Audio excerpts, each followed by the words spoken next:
தமிழகத்தில் இருசக்கர வாகனங்களை திருடி காரைக்காலில் பதுக்கி வைத்து அதையே குற்றச் செயல்களுக்கு பயன்படுத்தி வந்த முக்கிய குற்றவாளி கைது செய்யப்பட்டுள்ளார். பைக் திருடரை பக்காவாக ஸ்கெட்ச் போட்டு போலீசார் கைது செய்தது எப்படி?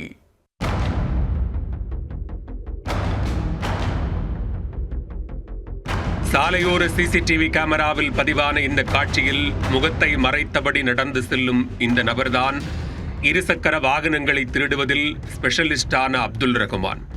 தமிழகத்தின் பல்வேறு பகுதிகளில் இருசக்கர வாகனங்களை திருடி அவற்றை காரைக்கால் மாவட்டம் திருநள்ளாறு பகுதியில் பதுக்கி வைத்திருந்தது அம்பலமாகியுள்ளது.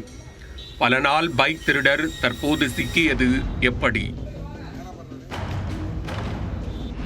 காரைக்கால் மாவட்டம் திருநள்ளாறு ரயில்வே கேட் அருகே போலீசார் வாகன சோதனையில் ஈடுபட்டிருந்த போது பதிவு எண் பலகை இல்லாமல் இருசக்கர வாகனம் ஒன்று வந்துள்ளது. சந்தேகத்திற்கிடமாக வந்த இருசக்கர வாகனத்தை தடுத்து நிறுத்திய போலீசார் அவர்களிடம் விசாரணை நடத்தினர்.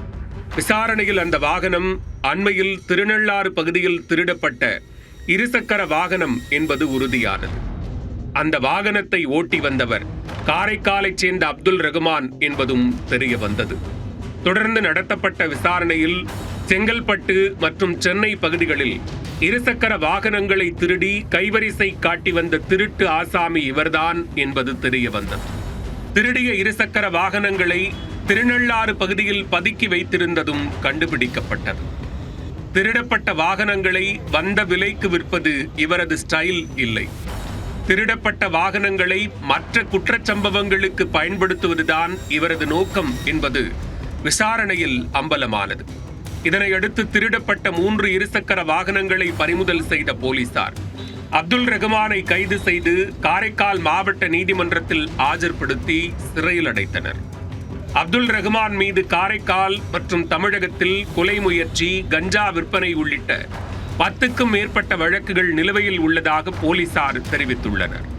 இதனால் புதுச்சேரி மற்றும் தமிழகத்தில் அண்மையில் நடைபெறவிருந்த இருசக்கர வாகன திருட்டு சம்பவங்களிலும் அவருக்கு தொடர்பு உள்ளதா என்ற கோணத்தில் போலீசார் தீவிர விசாரணை மேற்கொண்டு வருகின்றனர்.